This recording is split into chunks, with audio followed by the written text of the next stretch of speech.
మన ప్రభువైన యేసు తన ప్రభావమును కనపరచుచు దూతలతో కూడా పరలోకము నుండి అగ్నిజ్వాలలతో ప్రత్యక్షమై దేవుని ఎరిగిన వారికిని మన ప్రభువైన యేసు సువార్తకు లోబడిన వారికిని ప్రతిదండన చేయునప్పుడు మిమ్మును శ్రమపరచు వారికి శ్రమయు, శ్రమ పొందుతున్న మీకు మాతో కూడా విశ్రాంతియు అనుగ్రహించుటకు దేవునికి న్యాయమే. ప్రభు సాయం కొరకు మోకరిద్దాం, ప్రార్థించుకుందాం. ప్రేమ కలిగిన మా ప్రియ పరలోకపు తండ్రి, కృపా సత్య సంపూర్ణుడా, మిక్కిలి కనికరం కలిగిన మా దేవా, ఆది అంతము లేనివాడా, అందరికి దేవుడైన మా తండ్రి, మరొక శుభదినాన్ని, ప్రభుదినాన్ని, ప్రభు యొక్క పునరుద్ధాన దినాన్ని దయానే కిరీటముగా నువ్వు ధరింపజేసి నీ జాడల సారము ఈరోజు నాయన మాకు వెదజల్లిన దేవుడైన దాన్ని బట్టి స్తుతిస్తున్నాం.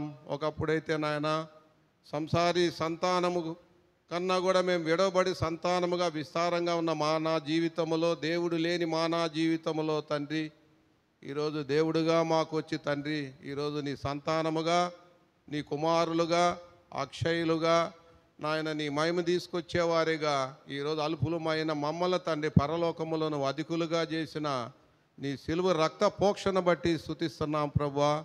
అనేకులు ఆదరించగలిగిన బిడ్డలందరిని బట్టి స్తుతిస్తున్నాం తండ్రి. తిరిగి నీ బలను మేము సమీపిస్తుండగా నిన్ను మేము జ్ఞాపకం చేసుకుంటూ తండ్రి, మాకు అప్పగిచ్చిన పని విషయంలో మమ్మల్ని మేము విమర్శించుకుంటూ, మమ్మల్ని మేము పరీక్షించుకుంటూ, మమ్మల్ని మేమే ప్రతిష్ఠించుకుంటూ యోగ్యముగా నీ బలలో చేయవేటుకు నీ కృప అనుగ్రహించమని ప్రార్థిస్తున్నాం. నన్ను మమ్మ ఆయుతుపరచమని ప్రార్థిస్తున్నాం.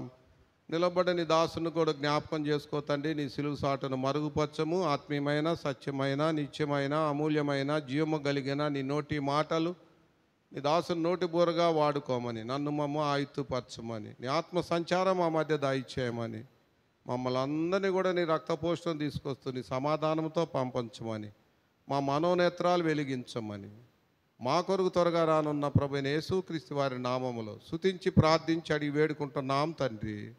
ఆమేన్.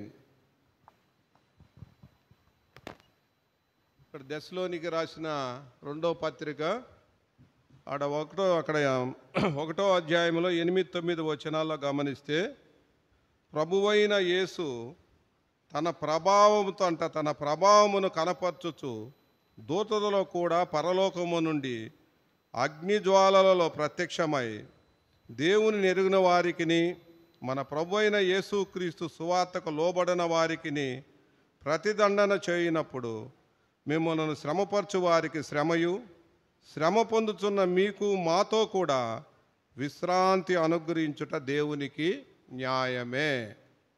కాబట్టి విశ్రాంతి ఎక్కడుంటుందమ్మా? విశ్రాంతి ఆడుంటుంది. ఎక్కడుంటుంది విశ్రాంతి? పరలోకంలో విశ్రాంతి ఉంటుంది. ఆ విశ్రాంతి నువ్వు నేను పొందాలంటే ఏం చేయాలమ్మా? ఏం చేయాలన్నా? ఆ విశ్రాంతి నువ్వు నేను పొందాలంటే అంతటా ప్రభునందు మృతులైన మృతులు ధన్యులు, వారు తమ ప్రయాసములు మాని. ప్రయాసం అంటే ఏందమ్మా? కష్టము, బాధ అన్నీ అర్థం చేసుకోవాలి. ప్రయాసంతో ఓ బిడ్డను తల్లి ఎలా కనిద్దో, ఒక ఆత్మని ఎంతో ప్రయాసంతో, కష్టముతో ఆ పని మనం చేసి, మనం ఎప్పుడైతే దేవుడు మనల్ని పిలుస్తాడో ఆ విశ్రాంతిలోకి మనం ఏం కావాలమ్మా? పొందుతాం. అలా లేకపోతే మనము ఏం లేదంటున్నాడమ్మా? రేపు ఆ మహాదండనతో వస్తున్నాడంటే. ఎలా వస్తున్నాడు ఆయన? అగ్నితో వస్తున్నాడు. కాబట్టి ఆయన వచ్చిన మహిమతో వస్తున్నాడు. మనం ఎలా ఉండాలమ్మా? ఆయన ఉన్నట్టుగానే ఉంటేనే మనం ఎత్తబడతాం. లేకపోతే మనం ఏమవుతాం తల్లి? విడవబడతాం. అది గుర్తుపెట్టుకోవాలి. కాబట్టి ఈ రోజున భూమి మీద దేవుడు ఏం చేశాడమ్మా? ఈరోజు ఆయన రక్తపోషణ కింద నిన్ను నన్ను తీసుకొచ్చి ఆయన పరిపూర్ణతలోకి నిన్ను ఆయన ఏర్పాట్లోకి తీసి సంధి చేసి ఈ రోజున ఆయన నిర్ణయాన్ని కుమారుడి ద్వారా ఏం చేసుకున్నాడమ్మా? సంపూర్తి చేసుకున్నాడు. ఆ సంపూర్తిలోకి వచ్చిన నువ్వు నేను ఇప్పుడు మనం ఏం చేయాలమ్మా? ఏం చేయాలి? మనం ప్రతిదండ నుంచి తప్పించబడాలంటే ఏం చేయాలమ్మా? దేవుడు లేని వారికిని, సువార్తను వ్యతిరేకించిన వారిని, లేదా సువార్తలో శ్రమ పట్టి వారి కోసం రేపు దేవుడు వచ్చినప్పుడు, వాళ్ళు విడవబడ్డప్పుడు మనం అది చేసాం కాబట్టి ఏమవుతామా? మనం ఎత్తబడతాం, విశ్రాంతిలోకి వెళ్తామని పౌలు గారు దెస్సలోనికలతో చెప్తున్నాడు. కాబట్టి ఇప్పుడు క్రైస్తవుడు అంటే ఏందమ్మా? క్రైస్తవుడు అంటే క్రీస్తుని అనుసరించేవాడు, అభిషక్తుల్లో నుంచి అభిషేకము పొందినవాడు. ఇప్పుడు క్రీస్తు భర్త అయినప్పుడు భార్య ఏం చేయాలమ్మా? సంఘము ఆయన అడుగుజాడల్లో నడవాలి. ఆయన ఏం చేశాడు? నీకు నాకు మనం చూసాం ఇందాక, ఎడవబడిన నీకు నాకేం చేశాడమ్మా? వివాహితగా చేశాడు. అంటే అర్థమవుతుందా? పిల్లలు కనేదానికి కానీ పెళ్లి చేసుకునేదానికి కానీ ఒక అవకాశం. ఎవరు చేసుకునేది పెళ్ళి? వాళ్ళు వీళ్ళు కాదు తల్లి. దేవుడే ఈ రోజున పెళ్లి చేసుకోవటానికి కానీ, ఈరోజు భూమి మీద ఈరోజు సంతానం లేని నువ్వు నేను, సంతులేని నువ్వు నేను అనేకులు కనే దానిని బట్టి ఈ సంతోషాన్ని మనకు దేవుడు అనుగ్రహించాడు.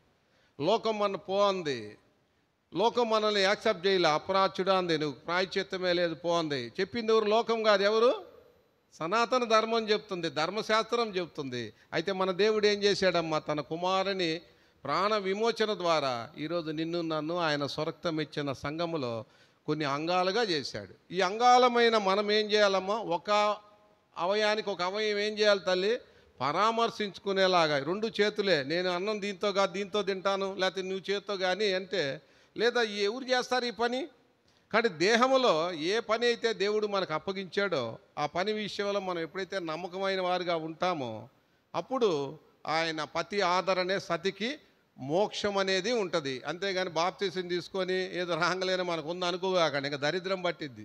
లోకంలో ఎన్నో జంతువులు మునుగుతున్నాయి, మనం మునుగుతున్నాం, దానివల్ల ప్రయోజనము లేదు. బాప్తీసం అంటే ఏందమ్మా? అది బహిరంగ సాక్ష్యము. ఇక నుంచి నేనేమవుతున్నాను? ఈ లోకములో, శాపములో, కులములో, మతములో, తలంపులు అన్నిట్లో నేను ఇవాళ నుంచి విడిచిపెట్టి ప్రభుతో ఏమవుతున్నాను? ఐక్యపరచబడుతున్నానని నువ్వు ఇచ్చే బహిరంగ సాక్ష్యమే. ఆ సాక్ష్యాన్ని బట్టి ఆ సంఘములో ఉన్న పెద్దలు కానీ పరిచయం ఎవరైనా ఏం చేస్తున్నారో యాక్సెప్ట్ చేసి ఆ అక్ష నిక్షేపం ద్వారా ఆ వ్యక్తిని ఏం చేస్తున్నారమ్మా? సంఘములో చేర్చుకుని ఒక అధికారాన్ని ఇచ్చి చేర్చుకుంటున్నారు. దాన్ని బాప్తీసము, బహిరంగ సాక్ష్యము. ఎప్పుడైతే నువ్వు బహిరంగ సాక్ష్యాన్ని ఇచ్చావో అప్పుడు ప్రభు అయిన దేవుడు ఏం చేస్తున్నాడమ్మా? ఈ బిడ్డ శరీరము నుంచి, లోకం నుంచి విమోచించబడింది కాబట్టి ఈ బిడ్డ ఆత్మ అని చెప్తున్నాడు. ఎఫెసీ 1:13-14 వచనాల్లో దేవుడు ఏం చేశాడమ్మా? ఆత్మగా ముద్రేసి ఆత్మను ఏం చేశాడమ్మా? సంచికరువుగా అనుగ్రహించి ఇదిగో ఈ బిడ్డని నా సన్నిధానానికి తీసుకురమ్మని దేవుడు ఏం చేశాడమ్మా? సంచికరువుగా భూమి మీద అనుగ్రహించి వెళ్ళాడు. ఇప్పుడు మనం ఎవరితో నడవాలి ఈ లోకంలో? ఆత్మ నడిపించేదాన్ని బట్టి మనం నడవాలి. కానీ నీ ఇష్టం నా ఇష్టం, నీ భర్త ఇష్టం నా భర్త ఇష్టం, లేకపోతే నా ఇష్టం నీ ఇష్టం నెరవేర్చుకోవడానికి మనకి అధికారము లేదు. అది మనం గమనించాల్సిన దైవ గ్రంథమైన. అయితే ఇప్పుడు నువ్వేం చేయాలంటే ఈ రోజున ఆయన సంఘములో చేర్చబడ్డావంటే ఆయన్ని జ్ఞాపకం చేసుకోవాలి. ఏం జ్ఞాపకం చేసుకోవాలి? నీ కోసం నా కోసం కొట్టబడిన, నలగొట్టబడిన ఆయన దేహాన్ని జ్ఞాపకం చేసుకోవాలి. ఈరోజు నీ నా పాపాన్ని విమోచించిన రక్తాన్ని మనం ఏం చేసుకోవాలమ్మా? జ్ఞాపకం చేసుకోవాలి. అలా ఎప్పుడైతే నువ్వు చేసుకుంటావో అప్పుడు నువ్వేం చేస్తావమ్మా? మనము ఏమ్మా చెప్పు తల్లి? కృతజ్ఞత కలిగి ఉంటాం. నాకు భర్త ఉండాడనే జ్ఞానం భార్య కలిగినప్పుడు, ఆ భర్త అవసరాలు తీర్చాలనే వివేచన ఆ వ్యక్తికి కలిగినప్పుడు లోబడి బ్రతికింది. ఇప్పుడు నిజంగా ఆయన భార్యలమైతే ఆయన మనకు చేసిన ఈ కార్యాన్ని మనం అర్థమైతే, ఇది వంశపారంపర్యంగా వస్తుంది కాబట్టి అందరికి అర్థం కాదు. కాబట్టి ఎవరికైతే ఆ సత్యం ఎవరైతే ఎరుగుతారో అప్పుడు ఆ వ్యక్తులు ఏం చేస్తారమ్మా? ఆ భర్తకి విధేయులు అవుతారు, లోబడతారు. లోబట్టం అంటే ఏంది? ఆయన నీకు నాకు ఏం చేశాడో మనం కూడా ఏం చేస్తాము? మన పక్షమున, ఆయన పక్షము ఎవరైతే లేరో వారికి మనం ఏం చేస్తాం తల్లి? ఇందాక మత్తయి సువార్త 11:27 వచ్చిన ప్రకారముగా నీ ద్వారా నా ద్వారా ఏం చేస్తామమ్మా? వాళ్ళని దేవుణ్ణి బయలుపరుస్తాం, చూపిస్తాం. అనేకులు ఆకర్షులు అవటానికి అవకాశం ఉంటుంది. ఇప్పుడు ఎలా ఉందంటే లోకములో, క్రైస్తవ లోకము అర్థమవుతుందా? క్రైస్తవ లోకము, క్రైస్తవం అంటే పరసంబంధమైంది. అయితే క్రైస్తవం ఎక్కడుంది? లోకములో ఉంది. అయితే ఇద్దరు వెళ్ళారు దేవాలయానికి. లోహాసువార్త 18 ఒక ఆయన ఎవరమ్మా? సుంకరి. ఇంకొక ఆయన ఎవరమ్మా? పరిసయుడు. ఇప్పుడు పరిసయుడు అంటే ఎవరు? సుంకర్ అంటే ఎవరు? ఇప్పుడు కృత నిబంధన ప్రకారం ఇద్దరు రక్షించబడ్డోళ్ళే. అర్థం చేసుకోండి. పరిసయుడు ఏం చేస్తున్నాడు? ఇందాక తన సనాతన ధర్మాన్ని చెప్తున్నాడు. ఈ సుంకర్ ఏం చేశాడు? నిజంగా నేను ఆడ సమాధుల్లో తిరిగేటోండి, నాకేంది నాయన ఈ పరలోకాన్ని ఇచ్చావు, నేను దాన్ని చూడటానికి కూడా. ఇప్పుడు ఈ సుంకర్ ఎక్కడికి వచ్చాడు? వెలుపల ఉన్నాడు, గవిల్లోకి వచ్చాడు. వచ్చి ఇప్పుడు ఈడేం చేస్తున్నాడు? ఈ పరిసయుడి స్థానాన్ని సంపాదించుకున్నాడు. ఈ పరిసయుడి స్థానాన్ని సంపాదించుకొని ఇప్పుడు ఇతనేం చెబుతున్నాడు? ఈ గవినిలో ఉన్న వ్యక్తుల్ని ఎవరైతే విడవబడ్డవారు, ఇందా మనం చెప్పుకున్న ఎవరైతే వచ్చాం వాళ్ళందరూ మనం ఏం చేస్తున్నాము? నువ్వు చేయాల్సిన పని ఏంది? నిన్ను బయట పెట్టిన వ్యక్తి నువ్వు లోనకి ఎందుకు తెచ్చాడు దేవుడు? వాళ్ళను నువ్వు మార్చడానికి తీసుకొస్తే నీకు జీతం ఇచ్చేది ఎవరు? నీ మోక్షాన్ని ఇచ్చేది ఎవరు? ఎవడైతే సనాతన ధర్మము దేవుని కానివారు దేవుడు అనుకుంటున్నారో వాళ్ళు నీ ద్వారా నా ద్వారా ఏం కావాలి? ఇందాక మనం చూసినట్టుగా మత్తయి సువార్త 11వ అధ్యాయం 27వ వచనం ప్రకారంగా మనం ఏం చేయాలమ్మా? ఆ సనాతన ధర్మము కాదు ఇది అనేది మనం ఏం చేయాల్సింది? వాడేమనుకుంటున్నాడు? నేను సంసారం అనుకుంటున్నాడు. నిన్ను నన్ను ఏమనుకున్నాడు? విడవబడ్డాడు అనుకుంటున్నాడు. కాబట్టి విడవబడ్డాడు సమాజంలోకి వస్తే ఒప్పుకుంటారా? దేనిని బట్టి అర్థమవుతుంది? నీ సాక్ష్యము, నీ సమర్పణ, నీ విధానాన్ని బట్టి, నువ్వు ఆత్మ కార్యాలను బట్టి ఆ వ్యక్తి ఏం చేస్తాడు? సిగ్గుపడి నిన్ను నన్ను ఏం చేస్తాడు? నీ దేవుణ్ణి నన్ను గణపరుస్తాడు. ఇప్పుడు నీ కార్యాలు నా కార్యాలు ఎలా ఉండయి? ఇందాకేమన్నాడు పౌలు గారు 9వ అధ్యాయంలో? కుమ్మరివాని ఇష్టం, కుండ చేస్తాడు, పూజ చేస్తాడు, ఏమైనా చేస్తాడు. ఇది ఎవరు పెట్టారు? ఇది దేవుడు పెట్టాడా? ఎవరైనా పెట్టారు? ధర్మశాస్త్రం చెప్తుంది. అయితే నువ్వేం చేస్తున్నావు? సమాజంలో ప్రశ్నిస్తున్నావు. ప్రశ్నించినప్పుడు ఈ వ్యక్తి ఏం చేస్తాడు? నిన్ను రిసీవ్ చేసుకుంటాడు, డిస్కరేజ్ చేస్తాడు. ఇంకేముండదు. సువార్త అనేది ఎవరు మూసేశారు? 10 సంవత్సరాల నాడే చెప్పా, ఇంకా 10 ఏళ్ళకి ఏముండదు, దబిడే. ఇంకా సువార్త అనేది ఎవరు మూసేసుకున్నారు? మనమే. ఎందుకంటే మన స్థితి మనము ఎరగకుండా ఇప్పుడు ఎలా అంటున్నాము? వాడు ఈ సుంకర వలె ఉండనందుకు అన్నాడు. ఎవరన్నాడు? పరిసయ్యుడు. ఇప్పుడు ఈ సుంకర అనేవాడు పరిసయ్యుడేడు కాబట్టి ఈడేం చేస్తున్నాడు? మీ దేవుడు ఇలాంటోడు అలాంటోడు, ఇది సనాతన ధర్మాన్ని ఈడేం చేస్తున్నాడు? ప్రశ్నిస్తున్నాడు. అర్థం? అరే నువ్వు ఏడ బయట లోన దాటమే తప్పు వచ్చి నువ్వు మా దగ్గర అన్నప్పుడు వీడు రాణిస్తాడా? దీనికి కారణం ఎవరు? కాబట్టి మనం విడవబడ్డ శాస్త్రాలు ఏమన్నామో ఇక్కడికి వచ్చినాక మనం వాటిని ఆయన ఎలాంటి వారిగా చేశాడు? దేవుడు సంతానంగా చేశాడు. కానీ ప్రభు అయిన యేసుక్రీస్తు వారు ఎలాంటి గుణలక్షణాలు కలిగి ఉన్నాడో అలాంటి తాత్పర్యంలో మనం ఉంటేనే ఏం చేస్తారమ్మా? ఆ దేవుడు వచ్చినప్పుడు ఆయనలాగా ఉంటాం, మనం ఎత్తబడతాం. అది గుర్తుపెట్టుకోవాలి. మొట్టమొదటి తలంపుగా ఈ రోజున దేవుడు మనల్ని ఎలాంటి వారిగా ఉండమన్నాడో అలా ఉంటేనే మనం ఎలా ఎత్తబడతామో, లేకపోతే ఉగ్రత నుంచి మనం ఏమమ్మా తప్పింపబడమని చెప్తుంది వాక్యం. దేవుడు ఎరగనోళ్ళకి కానీ, సువార్త నిరాకరించిన వాళ్ళు కానీ, సువార్త చెప్పిన వారిని శ్రమ పెట్టిన వారికి కూడా ఏముందమ్మా? దేవుడు ప్రతిదండన అనేది ఉంది. కాబట్టి మనం కూడా ఎలా ఉండాలనేది మనకు తెలుసు. 1 పేతురు 4వ అధ్యాయంలో దేవుని ఇంటి నుంచే కనుక తీర్పు మొదలైతే 16వ వచనంలో లోకము గతి ఏమవును? లోకానికి ఎవరమ్మా గతి? ప్రసన్న చూడమ్మా 17వ వచనం ఏం చెప్తున్నాడు? 1 పేతురు 4వ అధ్యాయము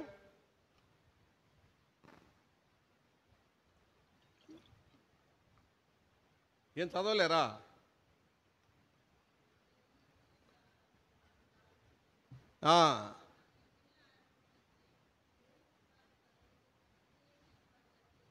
ఏందమ్మా ఇప్పుడు దేవుడు మనం ఎవరు అమ్మా? మన బ్రతికేందమ్మా? దేవుడు ఎవరి కోసం పెట్టాడు? అర్థమవుతుందా? అంటే ఇప్పుడు ఏం చెప్తున్నాడు పేతురు గారు? 2024లోనే ముందే ఆ రకంగా మనం ఉండామని అర్థం ఉంది. పై వచ్చినాలన్నీ మనం గమనించుకుంటే ఎవడైనాను క్రైస్తవుడైనందుకు ఆ పేరుని బట్టే మనం ఏం చేయాలమ్మా? అంటే క్రైస్తవుడు అంటే ఏందమ్మా? క్రీస్తు నీ కోసం నా కోసం భూమి మీద ఎలా శ్రమ అనుభవించాడో ఆయన వారసులముగా ఆయన భార్యగా మనం కూడా ఏం కావాలమ్మా? అలాంటి శ్రమలు అనుభవించినప్పుడే నిన్ను బట్టి నన్ను బట్టి లోకానికి ఏముందమ్మా? విమోచన ఉంది. ఈరోజు ప్రభుని బట్టి మనకెలా విమోచన ఉందో నన్ను బట్టి నిన్ను బట్టి ఏముందమ్మా? లోకానికి విమోచన ఉంది. ఇక నీకు నాకే తీర్పులో ఉన్నామంటే ఇంకా లోకం గతి ఏముంది? మనల్ని ఇక్కడ ఎందుకు పెట్టాడు దేవుడు? జైన్లో ఈ ప్రాంతంలో ఉన్న వారిని అందరినీ విమోచించమని చెప్పాడు.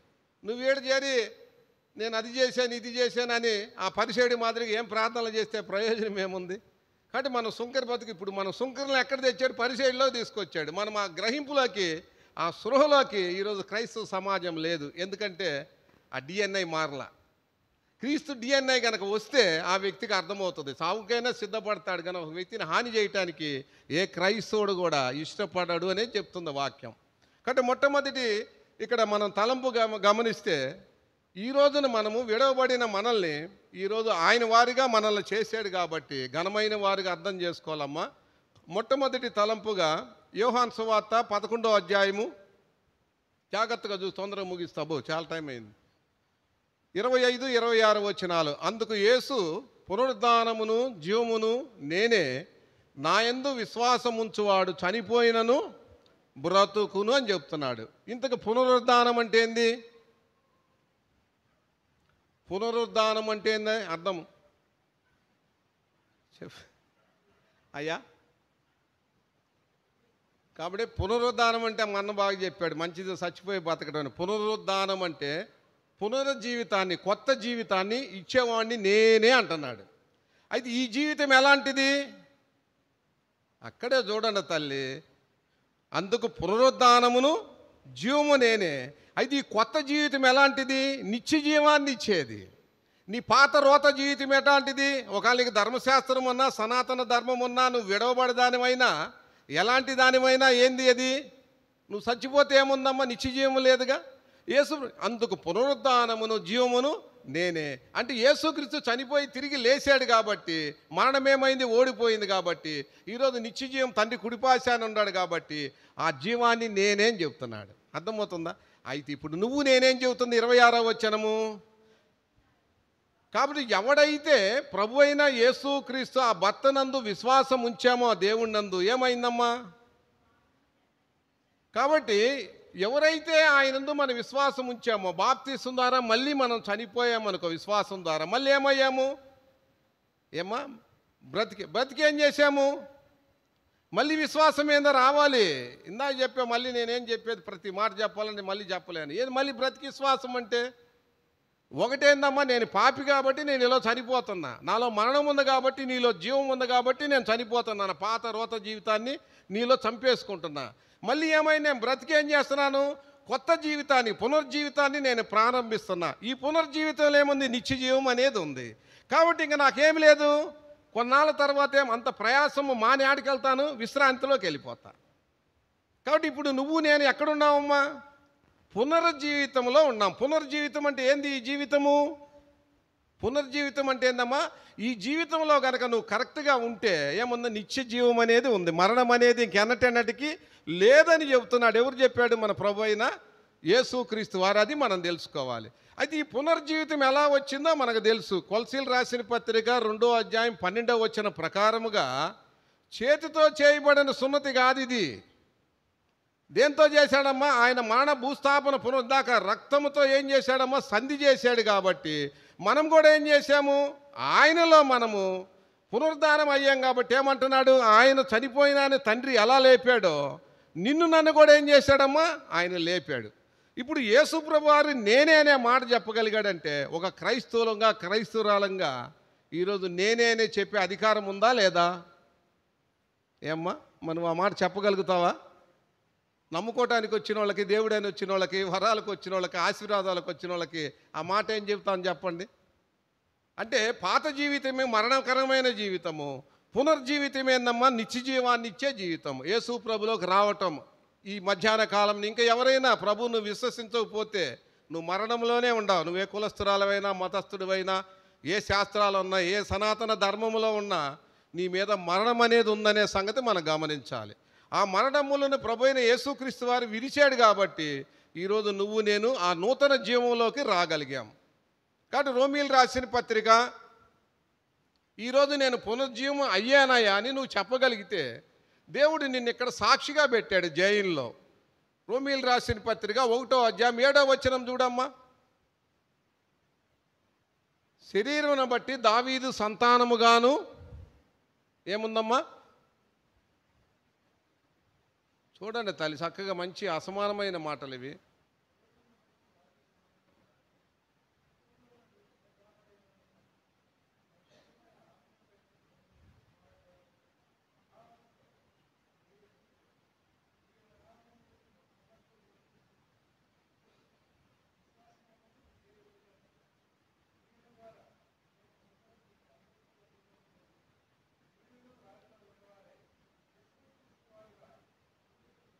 ఇప్పుడు ఏమర్థమైంది లలితమ్మ?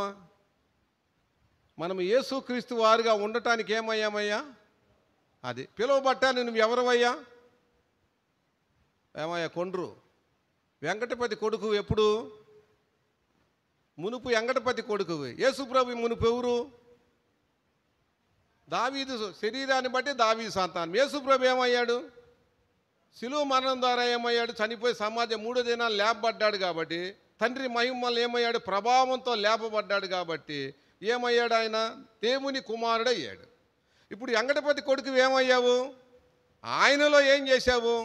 చనిపోయావు కాబట్టి మళ్ళీ తిరిగి లేచుడు ద్వారా బాప్తీసం ద్వారా ఇప్పుడు నువ్వు ఎవరు కుమారుడు అయ్యావు?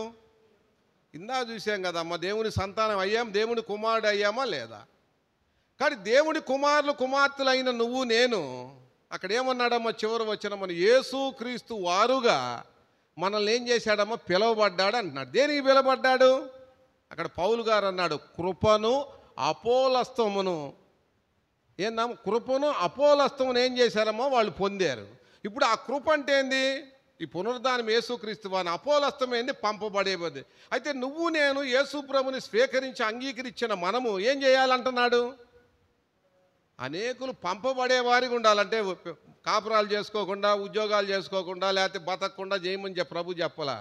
నువ్వు ఉపాధిలో కలిగి ఉండి నువ్వు చేయాల్సిన పని నువ్వు చేసుకుంటూ, నీకు చేసిన ఆ తండ్రిని నువ్వు జ్ఞాపకం చేసుకుంటూ ఏం చేయాలమ్మా? ఆ కృపను పొందావు కాబట్టి అనేక ప్రాంతాలకు ఏమవ్వాలమ్మా? నువ్వు పంపబడేదానవుగా యేసుక్రీస్తు వారుగా నిన్నేం చేశాడమ్మా? దేవుడు చేశాడని చెప్తున్నాడు. కాబట్టి మొట్టమొదటి ఇందాక మనము ఆరాధనలో మొట్టమొదటి ఆశీర్వాదం ఏమని చెప్పాము? మనమంతా కూడా ఆయన సంతానముగా చేయబడ్డాం యేసుక్రీస్తు నలగొట్టుట ద్వారా. ఈ రోజున మొట్టమొదటి ఆశీర్వాదం మనం ఏంటంటే ఆయన సంతానముగా మనం ఏమయ్యామమ్మా? అది చేయబడ్డామనే సంగతి గుర్తుపెట్టుకోవాలి. అయితే నువ్వు నేను ప్రియ సహోదరి సహోదరుడా, ఆ భర్తని నువ్వు నేను జ్ఞాపకం చేసుకుంటే, విడవబడిన నువ్వు నేను ఈరోజు ఆయన నిన్నేం చేశాడమ్మా? ప్రదానం చేసుకున్నాడు. ఏం చేశాడమ్మా?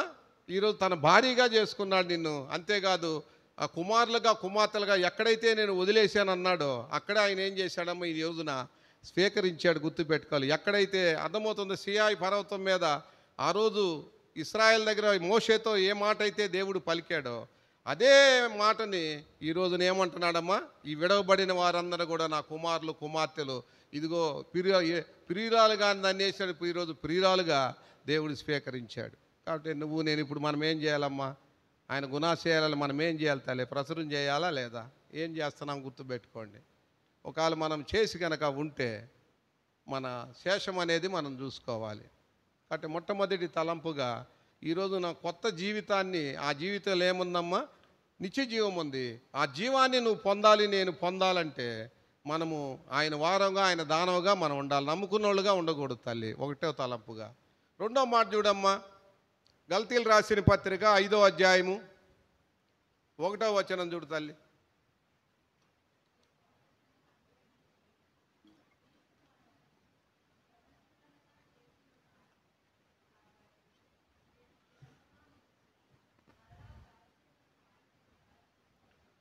కాబట్టి ఈ రోజున స్వతంత్రులం అంటే ఇందాక దేంట్లో మనకు స్వతంత్రులు అంటే ఇంక మనం స్వేచ్ఛ మన మీద ఇంక ఏది కూడా మరణం కానీ ఇంక ఏదైనా సరే లోకం కానీ లేకపోతే ఏ వ్యక్తి కూడా ఈ లోకంలో దృశ్యమైంది ఏది కూడా మన మీద, అదృశ్యమైంది కూడా మన మీద ఏమి లేదమ్మా. అటాకింగ్ అనేది లేదు. దేవుడు ఆయన ప్రాణ దాన్ని బట్టి మనల్ని ఏం చేశాడమ్మా? అయితే ఇప్పుడు మనం ఏం చేయకూడదు? మరలా దాస్యం అనే కాడంటే ఏంది అర్థము? నువ్వు సనాతన ధర్మములో ఉన్నా లేదా నువ్వు విడవబడదానివైనా సరే మళ్ళీ ఎక్కడికి వెళ్ళకూడదు తల్లి. ఆ దృశ్యమనే దాంట్లోకి మనం ఏం కాకూడదు తల్లి. వెళ్ళకూడదంటే మనం ఏం చెయ్యాలి? ఇప్పుడు జనాలు ఎలా ఉండారంటే అర్థమవుతుందా? బైబిల్ని ఏం చేశారమ్మా? వదిలేశారు. బైబిల్ పట్టుకున్నోడిని ఏం చేస్తున్నారమ్మా? నమ్ముకుంటున్నారు. ఎవరిని నమ్ముకోవాలి మనము? బైబిల్ని నమ్ముకోవాలా? బైబిల్ పట్టుకున్నోడిని నమ్ముకోవాలా? పాత నిబంధన అంటే యాజకులను నమ్ముకోవాలి. మనకు లేదు కాబట్టి వాడి దగ్గర వాడు చెప్పింది నాకు. కొత్త నిబంధనలు ఏం చేశాడమ్మా దేవుడు? అమ్మ అర్థమవుతుందా? యాజకుడికి ఏమి ఇవ్వాలి, ఏం చేయాలన్నీ కూడా దేవుడే చెప్పాడు. నేనే నీకు స్వాస్థ్యాన్ని అన్నాడు దేవుడు యాజకులకి. నువ్వు గడ్డం పెంచాలన్నాడు, జుట్టు పెంచాలన్నాడు, ఈ సొక్కా వేసుకోవాలన్నాడు, నువ్వు అది ముట్టుకోకూడదు అన్నాడు, శవాన్ని తాకకూడదు అన్నాడు. ఇంటోళ్ళు అన్నీ చెప్పాడు యాజకుడికి. ఇప్పుడు మనం ఊరు మీ రోజున యాజకులమా కాదా? రాజులైన యాజక సమూహం మనం కాదు. ఇప్పుడు మనకేం చెప్పాడు దేవుడు? పాత నిబంధనలో నేను ఇస్తానని చెప్పాడు. క్రొత్త నిబంధనలు ఏం చెబుతున్నాడు? నా ఆస్తి నువ్వే, నా సంపాదన నువ్వే, అంతా నువ్వే, నిన్ను బట్టి నేను బతుకుతున్నాను అంటున్నాడు. ఇప్పుడు క్రొత్త నిబంధనలో అదేమో ఇస్తాను అన్నాడు, ఇది నువ్వు నాకేమి ఇస్తామని అడుగుతున్నాడు. ఇప్పుడు దేవుడు పాత నిబంధన అంతా కూడా దేవుడిని నమ్ముకున్నారు ప్రజలు. క్రొత్త నిబంధనలో దేవుడు ఎవరిని నమ్ముకున్నాడు? మరి నువ్వేం చేస్తున్నావు? మళ్ళీ ఎక్కడికి వస్తున్నావు? మళ్ళీ ఆ ధర్మశాస్త్రం అనే ఆ సనాతన ధర్మంలోకే నువ్వు వచ్చావంటే అప్పుడు నువ్వేమైనట్టు? కాబట్టి ఇప్పుడు మనం ఎవరి దగ్గర నేర్చుకోవాలి? తెల్లసొక్క వాళ్ళ దగ్గర నేర్చుకోవాలా? నల్ల బైబుల్ దగ్గర నేర్చుకోవాలా? నువ్వు ఇది వదిలేసావు, ఎక్కడికి వస్తున్నావు? ఈ సొక్కా కాడికి వస్తున్నావు. ఇప్పుడు ఎవరు దీంట్లో ప్రాధాన్యత? ఇప్పుడు నువ్వు చెడిపోయావు, ఈ తెల్ల సొక్కాని చెడగొడుతున్నావు. ఏం నీకేం మమ్మ అంటుంది, బియ్యం ఇచ్చి ఎంగిలి కూడా తినే బదులు. ఏం నువ్వు దీంట్లో ధ్యానం చేసుకుని నేను కొట్టాడా? అప్పుడంటే లేదు, వాడు చెప్పిందే శాసనం. వాడు ఇసోపుతో చల్లితేనే మోక్షం. వాడు ఏది ఇప్పుడు అక్కర్లేదే, అందరూ కూడా వాళ్ళమే. ఇక్కడ హెచ్చు తగ్గులు అవి. సంఘంలో ఎవరు? ఆయన శరీరమే అవయాలు. చిటికినేలకైనా, బొటనేలకైనా, కుడి చేతికైనా, ఎడం చేతికైనా తగిన ప్రాధాన్యత ఇచ్చాడు. అన్నీ ఒకటే. పంచిపెట్టేవాడైనా, ప్రకటించేవాడైనా, బోధించేవాడైనా ఇదంతా సంఘక్షేమం కొరకు ఆయన ఏర్పాటు చేశాడు. ఇక్కడ ఎక్కువ తక్కువ దీంట్లో లేదు. పాత నిబంధనలు అన్నీ ఉన్నాయి ఛాయలో. మరి నిజ స్వరూపులోకి వచ్చినప్పుడు నువ్వెందుకు తెల్లసొక్కాన్ని నమ్ముకుంటావు? గౌరవించు, ప్రేమించగాకు. దేవుడిని ఒక్కడే మనం ప్రేమించాలి. ఇప్పుడు మనం ఏం చేస్తున్నాము? తెల్లసొక్కాన్ని ప్రేమిస్తున్నాము, దీన్ని ఏం చేస్తున్నాం? గౌరవిస్తాము. బైబిల్ పరిశుద్ధ గ్రంథం అంటున్నాము. కాబట్టి మత్తయి సువార్త 11వ అధ్యాయం 29 వచ్చిన ప్రకారముగా, నేను సాత్వికుడును దీన మనసు గలవాడును గనుక మీరేమంటున్నాడమ్మా, నా కాడి ఎత్తుకొని, అదేమన్నా అది సులువుగా నా భారం తేలిగ్గా నా యొద్ద మీరు నేర్చుకోనండి, అప్పుడు మీకేమొస్తుందమ్మా? నువ్వు ఎవరి దగ్గర నేర్చుకుంటున్నావు తల్లి? ఏమ్మా ప్రసన్న, తెలుసుకోండి అమ్మ, నేను మీ మీద ప్రేమ పొంది చెప్తున్నా. నిన్న సుబ్బాయమ్మ చచ్చిపోతే వాళ్ళు దగలబెట్టారు, రేపు నన్ను కూడా దగలబెడతారు. అర్థం చేసుకోండి, బలపడండి, బలపరచండి, అనేకులు బతికించండి. మీరు అనుకుంటున్నారు ఏముండదు, ఇంకాసేపు ఏం జరిగిదో మీకు తెలియదు. ఇంకాసేపు ఏం జరిగిద్దో మీకు తెలియదు. ఏ భర్తలు నీకు తోడు రారు, ఏ భార్యలు తోడు రారు, ఏ బిడ్డలు నీకు రారు. మాయాజాల సంభావిత మోహమే ఇది. ఇది నా ఇల్లాలని, నా కుమారుడని, ఈ ప్రాణం ఉన్నంత కాలం ఎప్పుడైతే అయిపోయిందో పారాయండ్రా అంటాడు. ఎవరి కోసమైతే ఈ దేహం పోరాడిందో ఆ దేహాన్ని కాపాడటానికి ఎవ్వడు రాడు. మొగుడు రాడు, పిల్లలు రారు, ఎవ్వడు రాదు, కులం రాదు, మతం రాదు, జాతి రాదు. దేవుడు సంఘం ఒక్కటే గుర్తుపెట్టుకోండి. నువ్వు సంఘంలో బ్రతికితే నటన మీదంతా నటన. చాలా దుఃఖం కలుగుతుంది నీకు. ఇప్పుడు నీకు ఆయన కాడినిచ్చి, ఆయన 66 పుస్తకాలు ఇచ్చి, తన కుమారుణ్ణి నీకు ఇచ్చి, పరిశుద్ధాత్మని నీకు తోడుగా ఇచ్చి, దేవుడు ఇంత గొప్ప కార్యాలు చేస్తే నువ్వు మళ్ళీ తెల్లసొక్కాలు చూసుకుంటే నీకేమొస్తుందమ్మా అక్క? అర్థమవుతుందా? కాబట్టి దేవుడు తెల్లసొక్కా దేనికి ఇచ్చాడంటే, ఆ వ్యక్తి ఏంటంటే ఆ నియమింపబడే వ్యక్తి. అంతమటికి అపోస్తుడు అంటే ఏంది? పంపబడే ఆత్మలు తెచ్చేసే బాధ్యత. కాపరి బోధకుడు ఏం చేస్తాడు? పెద్ద ఆ తెచ్చిన గొర్రెకి ఏం చేస్తాడు? మంచి ఆహారం పెడతాడు, అది బలి సలివు కాకుండా ఉంటుంది, దాన్ని కాపుదలు చేస్తాడు. అర్థమవుతుంది? సంఘాన్ని ఆత్మలు తేవాల్సిన బాధ్యత ఎవరిది? కాపరిది ఎవరు చెప్పండి? అపోస్తుడిది. ఎవరైతే ఆయన పోయి ఇక్కడ రేడెక్కడో రేపు ఎక్కడో తెలియదు. పౌలు ఎలా చేశాడు? ఎక్కడెక్కడ ఆత్మలు తెచ్చి ఆడ దించేసి అప్పచెప్పి వెళ్ళిపోయాడు.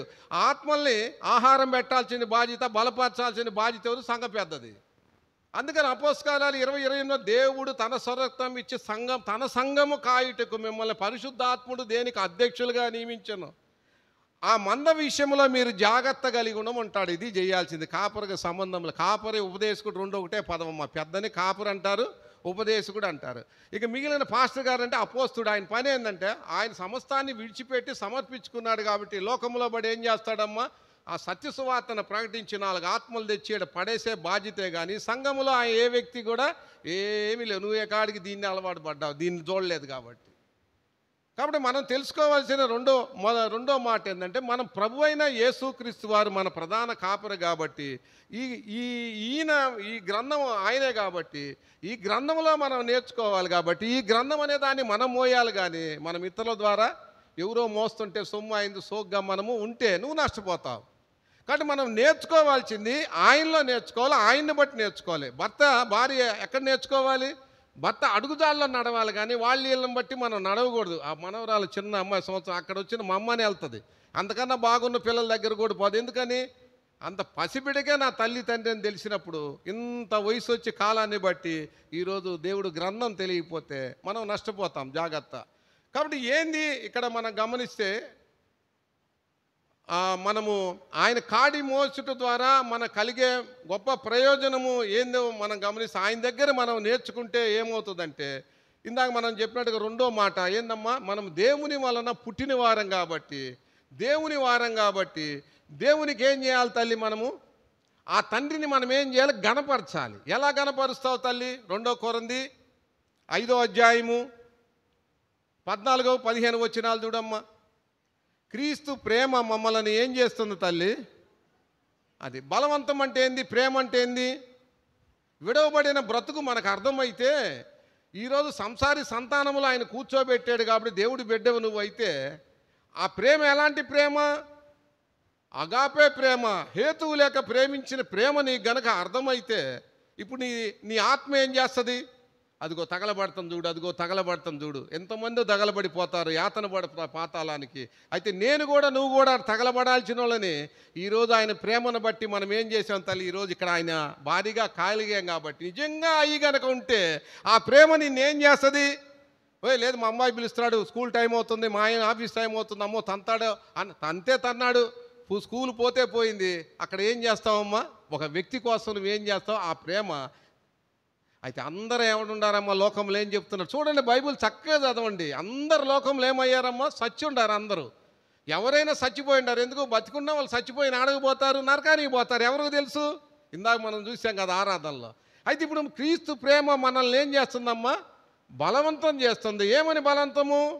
అందరి కోసం ఏమయ్యాడమ్మా? ఒక్కడు చనిపోయాడు.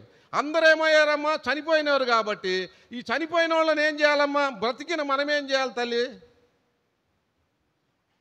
ఏం తల్లి మనమే బతికించాలంటే ఇప్పుడు ఎవరి కోసం బ్రతకాలి? ఇప్పుడు నా తండ్రి నన్ను కన్నాడు అనకమ్మా, నా తల్లిదండ్రులు, నేను ఎవరి కోసం బ్రతకాలి భూమి మీద? నా తల్లిదండ్రులు బతికించుకోవడానికి, అలా గౌరవం తేవటాన్ని నేను బ్రతకాలి. ఇప్పుడు నీ తల్లిదండ్రులు ఎవరు? నీ తండ్రి ఎవరు పోని?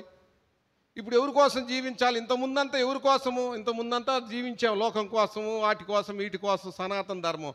ఇప్పుడు ఎవరి కోసం బ్రతకాలి? నీ కోసం ప్రాణం పెట్టి విమోచించిన ఆయన కోసమే. ఎవరు బ్రతుకుతారు? అది ఎవరు బతుకుతారు తల్లి? ఎవరైతే ఆయన యొక్క కాడిని ఎత్తుకుంటారో, ఆయన చేసిన త్యాగం ఎవరికైతే అర్థమవుతుందో ఆ వ్యక్తి ఆయన కోసం బ్రతుకుతారు. అర్థమవుతుందా? పతి ఆదరణే సతికి మోక్షం. ఇప్పుడు ఎవరు భార్యవి? దేవుడు. అర్థమవుతుందా? ఆయన సంఘము అంటే ఆయన అప్పుడు ఆయన మహిమ కోసం మనం ఏం చేస్తాం తల్లి? ఆ భార్య అనేది మనం గణపరిచేవారిగా ఉంటాం. మనం ఏం చేస్తున్నాము? గత వారం నుంచి ఈ వారం దాకా బలలో చేయేస్తున్నామే కానీ మనమే ఆ ప్రకారం నడుస్తున్నామా? నా శరీరం తిని నా రక్తం త్రాగువాడే నిత్యజీవం గలవాడు అంటున్నాడు. ఆ నిత్యజీవం అనేది ఎలా వస్తుంది? అది తీసుకుంటే వస్తుంది. అది తీసుకున్నాకేం చేయమంటున్నాడు? నా మరణాన్ని ఏం చేయమంటున్నాడు? ప్రచురం చేయమంటున్నాడు. అలా చేయకపోతే వాడు ఏమంటున్నాడు? అపరాధి అంటున్నాడు. అది అందరి కోసం. అది క్రీస్తు ప్రేమ మనల్ని ఏం చేస్తుందమ్మా? బలవంతం చేస్తుంది. అది రెండో మాటగా మనం గమనించాలి. ఏది? దేవుని యొక్క బిడ్డలనే విషయంలో మనం గమనిస్తే. మూడో మాట ఏం చెప్పాము ఇందాక? ఎవరమైతే దేవుని యొక్క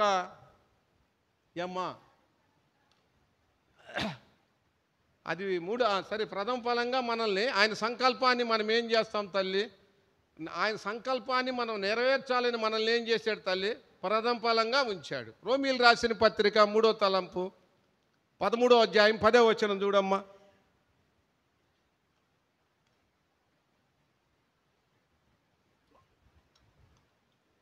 రోమీలు రాసిన పత్రిక 10వ వచనం అమ్మ. 13, 10 తల్లి.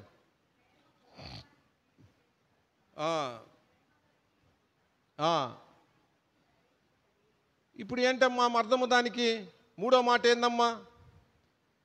మూడో మాట ఏం తల్లి? మనము ప్రథమ ఫలంగా ఉన్నామంటే ఇక లోకములో వాళ్ళంతా ఎవరిని? మనం అసమానులం అనే అర్థం. దేవుడు ఒక్కడే ప్రథముడు, ఆయన భార్య ఏమైంది? ప్రథమగా ఉంది. ప్రథమ ఫలంగా మనము ఇందాక దేవుడు చేశాడంటే ఈ మూడో మాట ఏంది? ఆ భర్త కొరకు భార్య ఏం కావాలి? మనం ఫలించేవారిగా ఉండాలి. ఇందాక ఏమైంది? సంతులేందని అర్థమవుతుందా? ఏమన్నాడు? మనం ఆ ఆరాధనలో చూసాం కదా, జైకీతం ఎత్తని అంటే అర్థమవుతుందా? గొడ్రాల పిల్లలు కానప్పుడు ఈరోజు గొడ్రాలను ఏం చేశాడు దేవుడు? అనేకలు పిల్లలు కనేదానిగా చేశాడు. ఆ పిల్లలు కనేదానిగా మనం ఉండాలంటే ఇప్పుడు ఏం కావాలి? చదువు తల్లి, ఎంత చక్కగా ఉందో చూడు తల్లి. 13, 10 మళ్ళీ చదవండి, మీకు అర్థం కావాలి. ప్రేమ ఏం చేయదమ్మా? పొరుగువాణ్ణి కీడు చేయదు. ఏం చేస్తుంది తల్లి? ఏమ్మా? ప్రేమ పొరుగువాడిని. అర్థమవుతుందా? ఇప్పుడు పొరుగువారంటే ఎవరు? పొరుగువారంటే ఎవరమ్మా? ఇరుగువారంటే సంఘము. పొరుగువారంటే ఎవరు? ఇందా మనం చెప్పిన విడవబడ్డోళ్ళు కావచ్చు, సనాతన ధర్మోళ్ళు కావచ్చు. ఇప్పుడు వాళ్ళు ఎక్కడున్నారని చెబుతుంది ప్రసన్న? ఎక్కడున్నారని చెప్తుంది? సావులో ఉన్నారు కదా నేను చెప్పేది. వాళ్ళంతా చచ్చిపోతే మనుషులందరూ ఒక్కసారే మృతి పొందవాలని, తర్వాత ఏముంది మరణం, ఆ తీర్పు ఉంది. ఇప్పుడు వాళ్ళని మనం ఏం చేయాలి? నిజంగా మనల్ని మనం ఎక్కడున్నాం? నిన్నటిదాకా పొరుగువారుగా ఉన్నాంగా, దేవుడికి విడవబడిన దానిగా ఉన్నాం. మన కోసం ఆయన ఏం చేశాడు? ప్రాణం పెట్టాడుగా. మరి నువ్వేం చేస్తున్నావు? నిజంగా ఆ ప్రేమ ఆయనకు పుట్టిన దానివైతే, ఆయన ప్రథమ ఫలంగా ఉంటే, నీకన్నా కిందోళ్ళ విషయంలో నువ్వేం కావాలి? ఆ ప్రేమ నువ్వు కనపరచాలా లేదా? అర్థమా? ప్రేమ పొరుగువారి కీడు చేయదంటే ఆ వ్యక్తి చచ్చిపోవటానికి నువ్వు ఒప్పుకోవు. నువ్వు సావటానికి ఇష్టపడతావు, కానీ ఆ వ్యక్తి ఎవరైనా కావచ్చు, తమ్ముడు కావచ్చు, అన్న కావచ్చు, సహోదరుడు కావచ్చు, ఎవరైనా మన కానోడు కావచ్చు, మన శత్రువు కావచ్చు, వాడు చచ్చిపోతాడు. నీకు తెలుసు. నిజంగా ఆ క్రీస్తు ప్రేమ నీలో ఉంటే వాడిని బతికించుకోవడానికి నువ్వు చస్తావు. కాబట్టి వాడు కీళ్ళలో ఉన్నాడని తెలిసి, అంటే నువ్వు చచ్చేదానికి ఆయన తెచ్చి నేను ఈరోజు రక్తపోక్షణలు తెచ్చినప్పుడు, నీ రక్తపోక్షణ ద్వారా ఆ వ్యక్తిని ఏం చేయాలి? తల్లి బ్రతికించాలి. అందుకనే మనం అర్థం చేసుకోవాలి. అపోస్తకార్యాలు 20వ అధ్యాయం 26 ఏం చెప్తున్నాడమ్మ పౌలు గారు? అపోస్తకార్యాలు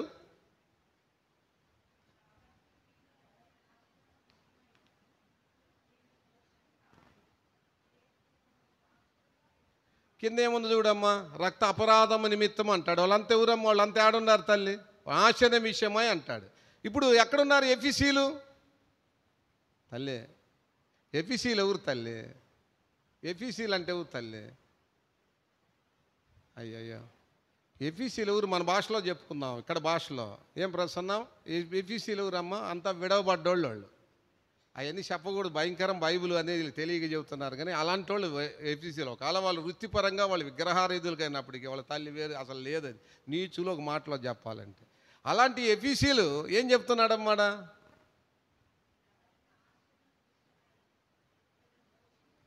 అంటే ఇప్పుడు ఏం చెబుతున్నాడు పౌలు గారు? వాళ్ళందరికీ ఏం చేశారు? వాళ్ళు ఎక్కడున్నారు? నాశనములో ఉన్నారా? కీళ్ళలో ఉన్నారా? పౌలు గారు ఏం చేశారు? వాళ్ళని ప్రేమించాడా లేదా? వాళ్ళ సువార్త చెప్పాడా లేదా? వాళ్ళ బ్రతికిచ్చాడా లేదా? అక్కడ 28 ఏమంటున్నాడు? దేవుడు తన స్వరక్తం ఇచ్చి ఇప్పుడు వాళ్ళు ఎవరుగా చేశాడు? ఎఫీసీలు ఎవరుగా చేశాడు తల్లి? ఈరోజు దేవుడు బిడ్డలుగా చేశాడా లేదా? ఇప్పుడు పౌలు గారి మీద ఏం లేదు, వాళ్ళ కీడు విషయంలో వాళ్ళ మీద ప్రేమ కలిగి ఉన్నాడు కాబట్టి కీడు విషయం తప్పించాడు. మరి నీ విషయంలో, నా విషయంలో అమ్మా ఏం ప్రసన్న అర్థమైందా? అది ఇంకేం లేదు. నేను ప్రభుని అంగీకరించానంటే ఇంక ఎవరు మనకి, నాకు ఏం వద్దనే నేను ఏడకు వచ్చావు. ఏడకొచ్చి మళ్ళీ అందరి మాదిరిగా భక్తి మార్గంలో ఈయన మా ఆయన, మా అమ్మాయి, మనవడు, ఈ మా ఉద్యోగం ఇవన్నీ చెప్పుకుంటే నీకేం లేదు. 2 నరకాలే, ఒక నరకం కాదు. నాకు వద్దని నిన్ను ఎవడు రమ్మన్నాడు? ఆ రోజు చేతులు ఎత్తి వచ్చేమేమని? నాకు ఏమొద్దు, నేను ఇక్కడి నుంచి నీకోసే బ్రతుకుతాను, నాకు అది ఉంటే చాలు నువ్వే చెబుతువే. మళ్ళీ ఏడకొచ్చి లోకం మాదిరిగా సనాతన ధర్మం అన్నట్టుగా నువ్వు మళ్ళీ సనాతన ధర్మం తట్టి వాళ్ళకి మనం ఆటంకం అవుతుంటుంది. తేడా కనపడాలిగా. మనం బొట్టు లేకపోయినా, గాజులు లేకపోయినా, ఏమి లేకపోయినా క్రైస్తవులు అనుకుంటే ప్రయోజనం ఏముంది? బ్రతుకు మారకుండా శరీరం ఎంత మారితే ఏముంది? కాబట్టి ఇక్కడ ఏం చెప్తున్నాడు ఇక్కడ? కాబట్టి మీ నాశనం విషయమై నేను నిర్దోషిని అంటున్నాడు పౌలు గారు. అంటే ఎఫీసీలు ఎవరు? విడవబడిన వారు. వాళ్ళంతా అన్యులు, విగ్రహారాధికులు. వాళ్ళందరినీ ఆయన మార్చేశాడు. వాళ్ళ కీడు నుంచి ఏం చేశాడు? తప్పించాడు. మరి నీ విషయం, నా విషయం అమ్మా. 2 కొరింథీ 5వ అధ్యాయం చూడమ్మా, 18, 19, 20 వచనాలు. తొందరగా ముగించేస్తా, టైం చాలదు. చూడు తల్లి, 2 కొరింథీ 5వ అధ్యాయము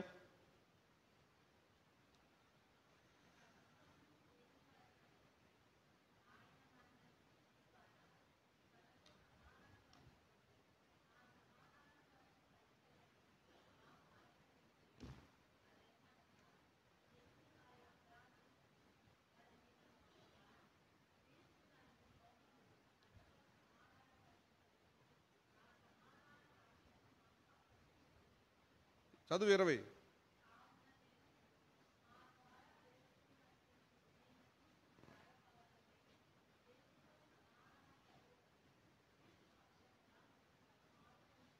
ఎవరితో చెప్తున్నాడమ్మా? ఎవరితోనే చెప్పావా నువ్వు? ఏమా రాణి, ఎవరైనా చెప్పావా? ఎవరు చెబుతారు అది? ఎవరు చెబుతారమ్మా? ఏమ్మా 18వ వచనం ఏం చేశాడమ్మా? నువ్వు చేసిన పాపాలు, నువ్వు చేసిన ద్రోహాలన్నీ కూడా కుమారునేసి దంచాడు ఆయన. ఈరోజు ఆయన దంచి నిన్ను ఆయన కుమార్తెగా చేసుకున్నాడు. 19 ఏం చెప్తున్నాడమ్మా? ఏం చేశాడంటే ఆ పని చేశాడు, పరిచర్య. ఏంది ఆ పరిచర్య అంటే? ప్రాణం పెట్టడం. ఆ పరిచర్య అనే వాక్యాన్ని ఏం చేశాడమ్మా? 19 నీకు ఇచ్చాడు. 20 ఏం చేస్తున్నాడమ్మా? నీకు అప్పచెప్పి నేను వెళ్ళి ఆ మైకాడ కూర్చున్నా, మా రాణి ఏం చేస్తుందో ఏం చేస్తుందని. ఇప్పుడు నిన్ను సంధి చేసింది ఎవరు? కుమారుడు. ఇప్పుడు కుమారుని ద్వారా లోకాన్ని ఎవరు సంధి చేయాలి? మరి ఎంతమంది ఏం చేశామ్మా? బలలో చెయ్యట్టేస్తామ్మా. నేనైనా నువ్వైనా ఆశామాష. కాబట్టి మూడో తలంపు ఏం చెప్పామమ్మా? మనం ప్రథమ ఫలంగా ఉన్న మన జీవితంలో ఏం చేశాడమ్మా దేవుడు? కాబట్టి మనకన్నా అందరూ కూడా మనం అసమానులం కాబట్టి, లోకమంతా తీర్పులో ఉంది, లోకమంతా మరణంలో ఉంది, లోకమంతా కీళ్ళలో ఉంది. కాబట్టి నువ్వు చచ్చి వాళ్ళని ఏం చేయాలమ్మా? నేను చచ్చి వాళ్ళు బ్రతికించడానికి ట్రై చేయాలి. నేను బతకటం కాదు. ఎంత పడితే అంత పురుగు పట్టిద్ది, అంతే, అడేముండదు. కాబట్టి అప్పుడు ఆయన చేశాడా లేదా? యేసు క్రీస్తునందు మన పరిపూర్ణులుగా చేశాడంటే యేసు ప్రభు చేసిందే మనం చేయమంటున్నాడు. కొత్తగా నీకేం చెప్పాలి? సొమ్ము అయింది, సోకు నీది. అలా చేయకపోతే బైబిల్ ఎవరికి రాశాడమ్మా? సేవకులకు రాశాడా? ఇంకెవరికన్నా రాశాడా? నేను పాత నిబంధనలో డినామినేషన్, కొత్త నిబంధన అందరూ ఒకటి. ఆత్మను గురించిన వాగ్దానం అన్ని జనులు కలుగుటకై. అబ్రహాము పొందిన ఆశీర్వచనం అన్ని జనులు కలుగుటకై. అబ్రహాం ఏం పొందాడు? భూమి పొందాడు ఆయన సంతానం. యేసుక్రీస్తు సంతానం ఏం పొందింది? పరసంబంధం ఆశీర్వాదాలు పొందింది. మొన్న కూడా మీకు చెప్పా. అది కావాలి మీకు, ఇది కాదు. అది పొందాలంటే ఇది వదులుకోవాలి. అది కావాలంటే ఏడా కుదురుతుంది? సచ్చినంతకాలమేమో బతికినంతకాలం ధనవంతుల్లాగా బతికి సచ్చినాక లాజర్లాగా దేవదూతలు తీసుకెళ్తారా? కాబట్టి మూడో తలంపు, ప్రథమ ఫలమైన మనము నీ కింద ఉన్న వాళ్ళందరి కోసం నువ్వేం కావాలమ్మా? దాసుడుగా, దాసురాలుగా ఉండి నీ మీద వాళ్ళని నీ ద్వారా వాళ్ళు స్వతంత్రులు చేయాలి తల్లి. అర్థమవుతుందా? అప్పుడే దేవుడు నా బిడ్డ నేను పెట్టిన దానికి రుణం తీర్చుకుందా అనుకుంటాడు. నేను పెట్టిన ప్రాణానికి రుణం తీర్చుకున్న దేవుడు ఏం చేస్తాడమ్మా? సంతోషిస్తాడు. అలా లేకపోతే నువ్వు వచ్చి ఇనిపోతా పోతా ఉంటే ఇక మనకన్నా దరిద్రులు, మనకన్నా శాపగ్రస్తులు ఇంకొకళ్ళు లేడు. మందిరానికి రావటం పోవటం దీనివల్ల ఏమి లేదు. అర్థం చేసుకోవాలి. ఎందుకు వస్తామంటే గత వారం నుంచి ఈ వారం దాకా మన దేవుడు మనకు అప్పగించిన పనిలో ఎంత మాత్రం మనం చేశాము, మనం పొందిన సంతోషాన్ని ఎల్లబుచ్చుకోవడానికే ఈ సమాజంలోకి మనం రాగలుగుతాం. అంతేకాదు ఆయన మళ్ళీ బలలో హెచ్చరిస్తాడు. వాటిల్లో ఏమైనా ఉంటే సరి చేసుకొని క్షమాపణ ద్వారా తీసుకొని వెళ్ళటానికే మనం ఇక్కడికి వచ్చేది. సావైన బ్రతుకైనా మన సంఘమే మనం ఒక ఇంటివారుగా చేశాడు. ఇంతకుముందు ఎవరము? లోకమంతా విడవబడ్డోళ్ళు ఉంటారు, సనాతన ధర్మం ఎన్నో రకాలు ఉంటారు. ఇక్కడ ఎవరు ఉంటారు? ఒకే శరీరం, ఒకే ఆత్మ. అది గుర్తుపెట్టుకోవాలి. 4వ మాట చూడమ్మా. ఏందమ్మా 4వ మాట తల్లి? అమ్మా కాబట్టి అక్షయమైంది. అర్థమవుతుందా? ఏంది అక్షయమైనది అంటే? గల్తీలు రాసిన పత్రిక 1వ అధ్యాయము 10వ వచనం చూడు తల్లి.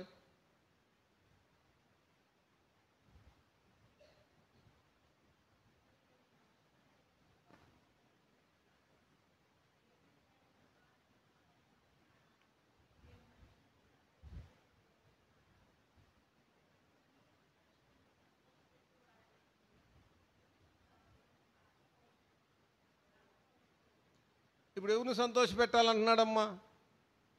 ఏమ్మా? దేవుణ్ణి సంతోషపెట్టాలంటే నువ్వేం చేయాలి తల్లి? మనుషులను దుఃఖపరచాలా, సంతోషపరచాలా? రానమ్మా? ఏం తల్లి? దుఃఖపరచాలి కదా. మనుషులను దుఃఖపరిస్తే దేవుణ్ణి ఏం చేయాలమ్మా? మీరు సువార్త ఏం చెబుతున్నారు? మనుషులను దుఃఖపరుస్తున్నారా? ఏం చెబుతున్నారు? పిల్లలు లేరా? దేవుడు పిల్లల్ని ఇస్తాడు. ఎవరా? చెప్పటం లేదా? మంచిది, చాలా మంచిది దానివి. అయితే మీకేమి లేదు, రోగాలు ఉండయా? మందిరానికి రండి. మరి ఇదంతా ఏంటి తల్లి?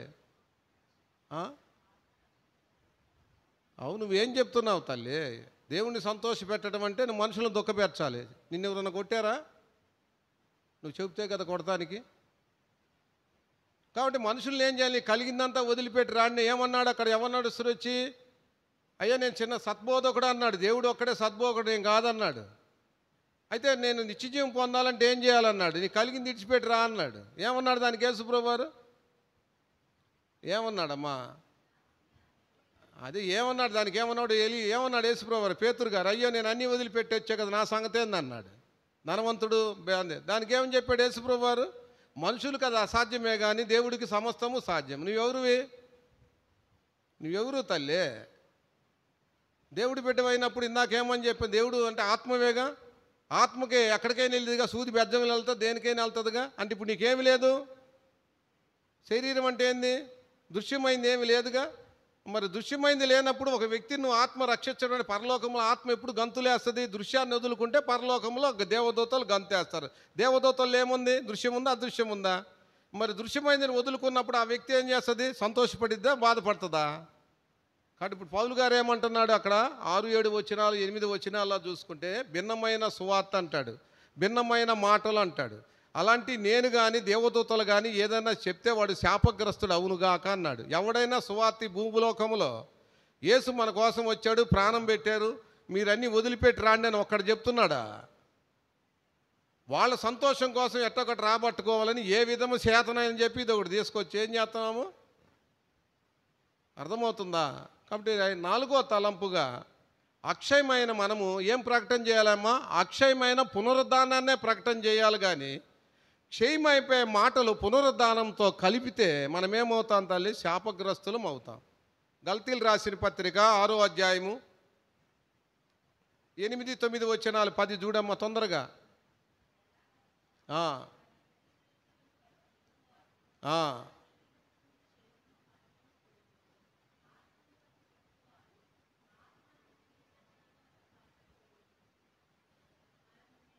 కాబట్టి ఇప్పుడు ఏమర్థమైందమ్మా? నువ్వు మనుషులను సంతోషపెట్టేదానికి నువ్వు చెప్పావు మనకేమవుతుందమ్మా? నువ్వు పోతా, వాడు పోతాడు. ఇప్పుడు పోయినాయి. మనం అంతా అట్టొచ్చిన వాళ్ళమే. ఎవరన్నా చెప్పండి నేను దేవుడు సంకల్పంలో వచ్చానని. ఒక్కళ్ళ చెయ్యి ఎత్తండి చాలు. నేను నువ్వు కాదు, బాగా స్కూల్లో కూడా ఎత్తలేరు, ఎవరు ఎత్తలేరు. వాళ్ళకి అందుకే భయం పుట్టి పులిపీటి ఎక్కనేట్లా. ఒక్కళ్ళు చెప్పండి ఎవరైనా సరే, నేను సేవ సంకల్పంలో వచ్చాను, వారసత్వంగా వస్తున్నాం అందరం అంతే. నేను వచ్చా, కానీ నా పిల్లలంతా వారసత్వం ఎవరు రాలా. ఎందుకని? మయ్యి పోతున్నాడు, నేను కూడా పోవాలి కాబట్టి. మయ్యి ముంచాడు, మునుగుతారు అంతే. మా అమ్మ నాతో పాటు మునిగింది అంతే. రేపు మా అమ్మ కానీ మా అత్త కానీ వీళ్ళందరూ ఏం చేస్తారు? వాళ్ళలాగానే శుభమ్మలాగానే పాడేస్తారు. ఏం లేదు, దండగ వీళ్ళంతా బరువు. నేను మునిగానని మా అమ్మ మునిగింది, మా పిల్ల మునిగిందని మా అత్త మునిగింది అంతే. ఎందుకు? మా రూతు మేడందో పాప మా తల్లి, వీళ్ళందరూ నేనే తీసుకొచ్చి విజయమ్మ వీళ్ళందరూ ఎందుకు? వీళ్ళందరూ ఆ సత్యం ఎరగల. నేను బాధ కాదు, బతకచ్చు. చనిపోయేటప్పుడన్నా మనం ఉండాలి. వస్తున్నాం పోతున్నాం. చర్చికి వస్తే మీకు ఆడ ఉందంటే ఇదంటే ఈ దరిద్ర మాటలు చెప్పి మనుషులు దయను సంపాదించుకొని వాళ్ళని తీసుకొచ్చారు. వాళ్ళు పోతారు, తీసుకొచ్చిన నేను కూడా పోతా. అర్థమవుతుందా? నిజంగా దేవుని సంతోషపట్టమంటమ్మా. ఇది మనకు మనం చూసాం. మన బ్రతుకేదో మనకు తెలిసే, శవాలు కాసే బ్రతుకు తెలిస్తే ఆ వ్యక్తిని తెచ్చి నుంచో పెడితే ఈ స్థానం ఆ వ్యక్తికి అర్థమైతే, అయ్యో నేనా ఈరోజు దేవుడికి పుట్టానంటాం. ఏ మనుషుడికి పుట్టినా వాడెవడు పాపే, గుర్తుపెట్టుకో. దేవుడికి పుట్టినోడే, పరమాత్ముడికి పుట్టినోడే, ఆత్మ కలిగిన వాడు. కాబట్టి 5, 8, 9, 10 వచనాల్లో నువ్వు శరీరాన్ని బట్టి విత్తితే నువ్వు పోతావు, వాడు పోతాడు. ఆత్మను బట్టి విత్తితే వాడు బతుకుతాడు, నువ్వు బతుకుతావు. అర్థమవుతుందా తల్లి? కాబట్టి మనము దేని విత్తుతున్నామో చూసుకోవాలి. ఫిలిప్పీయులు రాసిన పత్రిక, ఇక్కడ విత్తే వాటిల్లో కొన్ని ఉండే గురుగింజల సంఘాల్లో 2వ అధ్యాయము 13, 14, 15, 16 వచనాలు చూడం. ఇచ్చేయించుటకును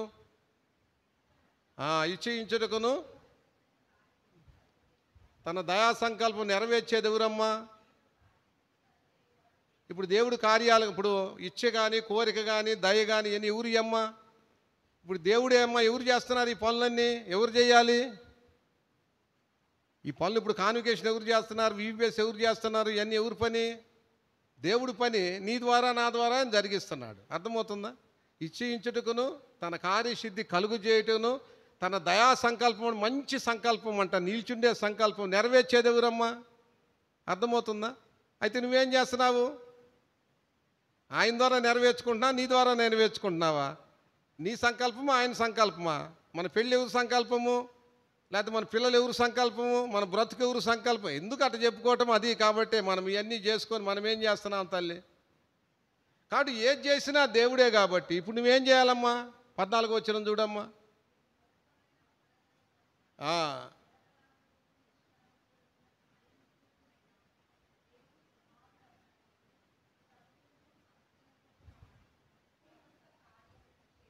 ఎక్కడున్నారు తల్లి వీళ్ళు? అమ్మా ఎవరు వీళ్ళంతా? అదే అసలు మూర్ఖులకు వక్రజనం అంటే అంత ఎవరు వీళ్ళు? ఏమ్మా ఎక్కడున్నారు తల్లి? నేను చాలా బాగా ఆలోచన. లోకంలో లేరు తల్లి. ఎక్కడ అనగా ప్రసన్న బైబుల్ ఎక్కడ కూడా లోకం అనే పదం లేదు. యేసుప్రభు వారు ఏం చెప్పాడు తెలుసా? నోవాహు దినాలు, లోతు దినాలు అన్నాక మనిషి కుమారుడు వచ్చే దినాలు. స్థలాలు కొనుక్కోవటం, పొలాలు కొనుక్కోవటం, పెళ్లి చేసుకోవటం. నాకు తెలియక అమెరికా వాళ్ళని చూసి వాళ్ళు 7 పెళ్ళాలు 9 మొగల వారీలు ఒకళ్ళు ఇచ్చుకున్నారు అనుకునేవాడిని. బైబిల్ అసలు లేదమ్మా. మనమే ఈ పనులు చేసేది. మనకే ఈ బైబిల్ ఎక్కడా లేదు. ఎవరంటే ఈ సంఘంలో చేరారు కొంతమంది, ఎవరు మూర్ఖులు. నేను పౌలు వాడడం, అపోలో వాడడం, కాయిపో వాడడం, మేము బాక్సింగ్ గారు సావట్లేదు, అది ఇది అని అర్థమవుతుందా? వీళ్ళంతా మనుషులు సంతోషపెట్టేవాళ్ళు. వీళ్ళతో మనం ఏం కావాలమ్మా? అపోస్తల కార్యాలు 2వ అధ్యాయం 40వ వచనంలో ఆ మూర్ఖులు వేరు. వాళ్ళు ఎవరు? మన భర్తలు కావచ్చు, మన భార్యలు కావచ్చు, మన కుటుంబం కావచ్చు. మూర్ఖులుగా ఆ తరం వారికి మనం ఏం కావాలి? ఇశ్రాయేలుకి మనం వేరై అది బాప్తీసం తీసుకోవాలి, లోకానికి వేరవ్వాలి. ఇక్కడ సంఘములో ఉండారు మూర్ఖులు, వక్రజనం ఉండారు. ఇక్కడ ఎవరు సంఘంలో ఎవరు ఉన్నారు? బుద్ధి కలిగిన వాళ్ళు ఉన్నారు, బుద్ధి లేని వాళ్ళు ఉన్నారు. గురుగులు ఉన్నాయి, గోధుమలు ఉన్నాయి. అవి తెలుసుకోండి అమ్మా మీరు. కాబట్టి వీళ్ళలో మనం ఏం కావాలి? చేరి ఎవరు దేవుని సంతోషపరుస్తారు అమ్మా? ఎవరిని సంతోషపరుస్తారు? దేవుని మనుషుల్ని ఎవరైతే మనం సంతోషపెట్టమో, ఈ ఒక్కరి జనానికి, ఈ మూర్ఖులకు మనం ఎప్పుడైతే వేరవుతామో అప్పుడు మనం ఏం చేస్తాం తల్లి? దేవుడి సంకల్పాన్ని మనం నెరవేరుస్తాం. అందుకే 16 అంటాడు. ఏమన్నాడమ్మా?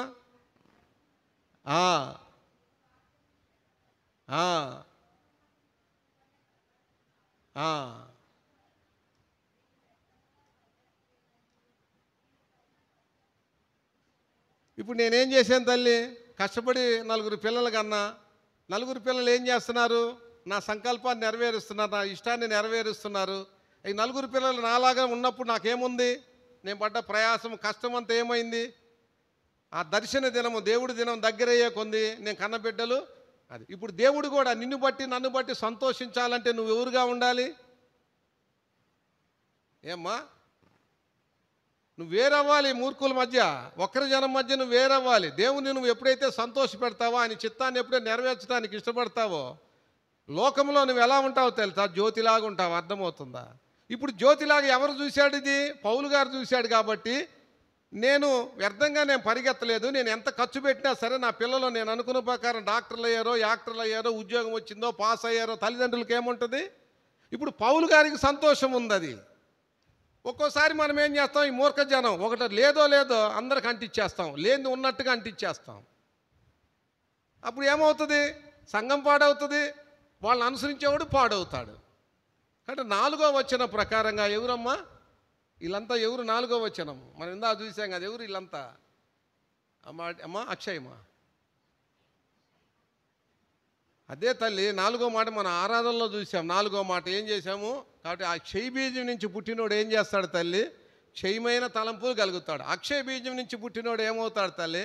అక్షయమాయనే దేవుని సంతోషపడతాడు. అర్థమవుతుందా? ఇందాక మనం శరీరానుసార్లు శరీరం మీద మనసు ఉంచుతారు, ఆత్మానుసార్లు ఆత్మ మీదే మనసు ఉంచుతారు. ఇదేమి నిత్య జీవము, అది నిత్య నాశనము. కాబట్టి 4వ తలంపు ఏందమ్మా? మనము గలతీ 1:10 ప్రకారముగా మనం మనుషుల్ని ఏం చేయకూడదు తల్లి? సంతోష పెట్టకూడదు. దేవుణ్ణి మనం ఎప్పుడైతే సంతోష పెడతామో దేవుడు ఏం చేస్తాడా? బలా నమ్మకమైన మంచి దాసురాలుగా దేవుడు మనల్ని అది మనము ఆ బలలో మనం చేసే అవకాశం ఉంటుంది. ఇంకొక మాటతో మనం ముగించుకుందాం. 1వ యోహాను రాసిన పత్రిక, లేకపోయినా అది ఈ 2వ అధ్యాయం 17వ వచనం చూడు తల్లి.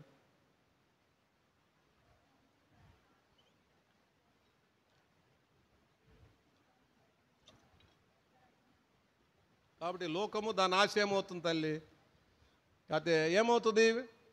దేవుడి చిత్తాన్ని జరిగించేవాడు. ఇప్పుడు మనమంతా ఎవరని చెప్తుందమ్మా? దేవుడి చిత్తాన్ని మనం జరిగించేవాడమా కాదా? జరిగించటం అంటే ఏంది? నీ కోసం నువ్వు ఫలిస్తావా? దేవుడి కోసం ఫలిచ్చినోడా? దేవుడి చిత్తం అంటే నీ చిత్తాన్ని నువ్వు చేసుకుంటావా? లేకపోతే మంచిలు తాగాలన్నా ప్రార్థన చేసుకోవాల్సి వచ్చినప్పుడు, నువ్వు ఆయన సొత్తు ఉన్నప్పుడు, నేను విలువబెట్టి కొన్నప్పుడు, ఏ మాట అయినా ఏ పని అయినా నీ సొంతంగా చేసుకోవచ్చా? ఎవరు చేసుకోలేదు చెప్పండి. అసలు దేవుడిని అడుగు చేశాను ఒక్క మాట చెప్పండి. నువ్వే కాదు, భూలోకంలో కూడా ఎవరు ఉండరు. అన్నీ అబద్ధాలు. ఎలా అబద్ధాలు? నువ్వు నువ్వు చెప్పటానికంటే ఇదే నాకు ఆధారం, ఇంకేం లేదు. నేను పెద్ద జ్ఞానిని కాదు, దీన్ని బట్టే జ్ఞానం అంతే, దేవుని బట్టే జ్ఞానం. పొట్టి మాటలే. అదే దేవుడి చిత్తం, దేవుడు వీళ్ళకి పని పాట లేకుండా వీళ్ళ గాంగా దొరికాడని. అసలు వీళ్ళు ఉంటే కదా దేవుడి చిత్తం. వీళ్ళు దరిద్రమైతే వీళ్ళు దేవుడి చిత్తం అంటారు. ఎవరైనా పెద్దవాళ్ళు కానీ చిన్నవాళ్ళు కాచి, నేను ఇంత దగ్గర అయ్యేకొంది ఎంత గబ్బు వస్తుందో. దూరం అయినంతకాలం బాగానే ఉంది, దగ్గరైతే ఇంత వాసన వస్తుంది, చెడు వాసన. అర్థమవుతుందా? ఏ వాసన? లోకవాసన. ఇప్పుడు ఏముందమ్మా, దేవుడి చిత్తాన్ని జరిగిస్తే మనం ఏమవుతాం? నిరంతరం నిలుస్తాం. లోకము దాని ఆశలు ఏమవుతాయి తల్లి? కాబట్టి అది మనం అర్థం చేసుకోవాలి. హెబ్రీయులు రాసిన పత్రిక 6వ అధ్యాయము 4వ వచనం చూడు తల్లి. ఇప్పుడు ఏ సిలువు నుంచి మనం విడుదల పొందామో మళ్ళీ ఎక్కడికి వస్తున్నామో ఆ సిలువులోకే వస్తున్నాం. చూడు తల్లి. ఆ, ఆ, ఆ, ఆ, ఆ, ఆ, ఆ.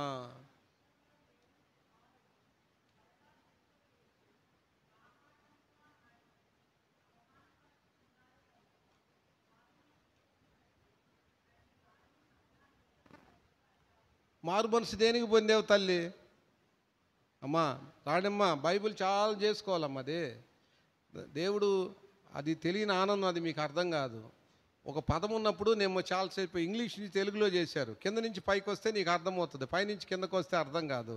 అయితే ఇప్పుడు నువ్వు మారు మనసు ఎందుకు పొందేవు? మారు మనసు ఎలా పొందేవు? ఇంతకోసం నువ్వు లోకం కోసం బ్రతుకుతున్నావు కాబట్టి ఇప్పుడు లోకం నాకు అది నిలిచేది కాదు, నాశనమే. పరలోకం కావాలని నువ్వేం చేసావు? మారు మనసు పొంది అక్కడికి వచ్చావు, ఆయన సులువు మరణంలోకి వచ్చావు, మంచిదే. అయితే ఇప్పుడు నువ్వు మళ్ళీ ఎక్కడికి వస్తున్నావు? 7-8 వచనాలు చూడమ్మా. ఈరోజు దేవుడు ఏం చేశాడు? నీకు అనేక రకాలైన ఆశీర్వాదాలు ఇచ్చాడు. భూమి అంటే ఎవరు? నువ్వే. భూమి మీద మనం పరిచయం చేయాలి ఆయన పొలంలో. అయితే ఆశీర్వాదం అంటే ఏంది? వర్షం. ఈ వర్షాన్ని బట్టి భూమి ఏం చేస్తుంది? తాగి ఏం చేస్తుందమ్మా? చెట్లు మొలిచి ఫలాన్ని ఇస్తుంది. ఈ ఫలాలు ఎవరు తీసుకుంటాడు? ఇందా పౌలు గారు ఏమన్నాడు? నా అతిశయము, నా కిరీటం మీరే, నా ఆనందం అని చెప్పాడా లేదా? వాళ్ళు ఫలించిన దాన్ని బట్టి. ఇప్పుడు దేవుళ్ళో పొలమైన నీవు మీద, నా మీద ఆయన ఇచ్చిన ఆశీర్వాదాలు, కుమారుని యొక్క ఆశీర్వాదాలు మనం పొంది గనుకుంటే అది ఆ పైరు ఎవరు సంతోషిస్తాడు? ఏం తల్లి చదవండి, 7-8 వచనాలు ఉన్నాయి కదా, ముగిస్తా.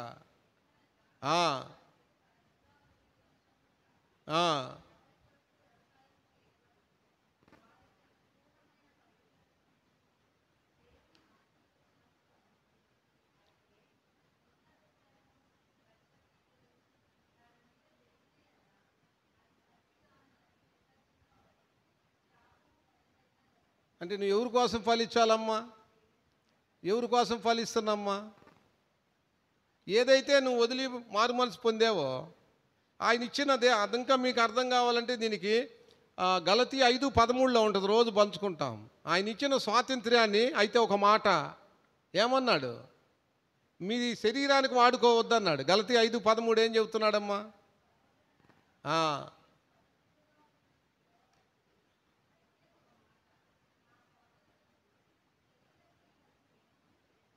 ఇప్పుడు ఏమైందమ్మా? చేసుకొనక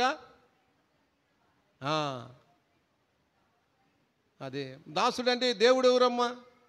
యజమాని కదా. నీకోసం దాసుడు అయ్యాడా లేదా? నిన్ను స్వతంత్రాలుగా చేశాడు లేదా? ఇప్పుడు నువ్వు స్వతంత్రాలువా కాదా? నువ్వేం కావాలి? ఆయన ఇచ్చిన స్వాతంత్ర్యాన్ని ఇంకొకటికి ఇవ్వాలంటే నీ స్వాతంత్ర్యాన్ని పోగొట్టుకోవాలా లేదా? ఏం ప్రసన్న? నేను ధనవంతుడు కావాలంటే నువ్వేం కావాలి తల్లి? దరిద్రాలు కావాలి. నేను సంతోషం ఉండాలని నువ్వు బాధలో ఉండాలి. నేను ఆనందం ఉండాలని నువ్వు దుఃఖంలో ఉండాలి. అయ్యే కదా పౌలు గారు చెప్పిన మాటలన్నీ కూడా.